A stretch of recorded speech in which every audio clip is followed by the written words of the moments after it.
Salut à tous, allez, on commence par un décès en ce lundi 11 janvier 2021. Donc Georges Pernou, le célèbre présentateur de Thalassa depuis 1975. Bon, ça faisait quelques années qu'il avait arrêté, mais il est décédé du coup le dimanche 10 janvier, donc hier, après avoir présenté pendant 40 ans le magazine Thalassa sur France 3. Ce passionné de la mer avait créé ce magazine à la longévité exceptionnelle en 75 et l'a animé de 1980 à 2017 sur France 3, devenu ensuite, enfin sur FR3, devenu ensuite France 3. Il a longtemps rassemblé des millions de téléspectateurs chaque semaine avec cette émission préparée sur une péniche studio amarrée au bord de la Seine. Il est décédé dans un hôpital en région parisienne des suites d'une longue maladie, a annoncé sa fille, Fanny Pernou. Bon, a priori, il n'est pas mort du Covid-19, hein, pour ceux qui se posent la question. En 2017, après des changements de programmation qu'il déplorait, Georges Pernou avait préféré quitter le navire et avait présenté son dernier numéro le 30 juin depuis l'axe de Saint-Malo, ville chère à l'émission. France 3 avait alors rendu hommage à celui qui, à travers ses 1704 numéros de Thalassa depuis le 25 septembre 1975, a mené avec la rédaction de Thalassa des reportages et des enquêtes de grande qualité sur le monde de la mer et ceux qui en vivent. 1704 émissions il a fait, incroyable.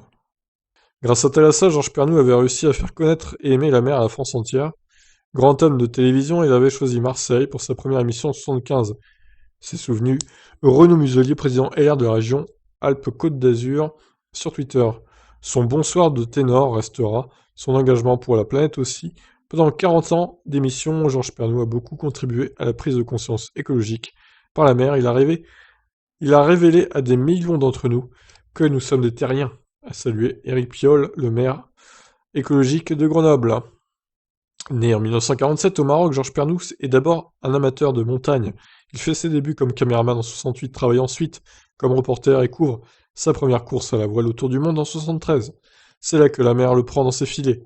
La mer, c'est un autre monde où les seules choses qui comptent, c'est de flotter et avancer. Un monde où des choses absurdes deviennent très importantes, tout le jour dure 24 heures. Racontait-il des années plus tard à l'AFP, on est obligé d'être tenace en mer. C'est un monde humainement extrêmement formateur.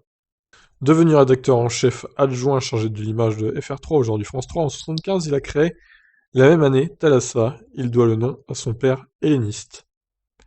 Rencontres avec des pêcheurs, découvertes d'archipels, reportages sur la route du Rhum, mais aussi sur des sauvetages de migrants, sur la pêche au thon ou sur les delphinariums. L'émission a abordé tous les domaines du surfond bleu. Ce plaisir à dire, l'animateur aux cheveux gris. 2 reportages de Thalassa ont été récompensés par le prix Albert Londres dans les années 90. Voilà donc le décès de Georges Pernou. Eh ben écoute, repose en paix Georges, et merci pour tes 1700 émissions de Thalassa. Je vous laisse réagir suite à ce décès. Ciao.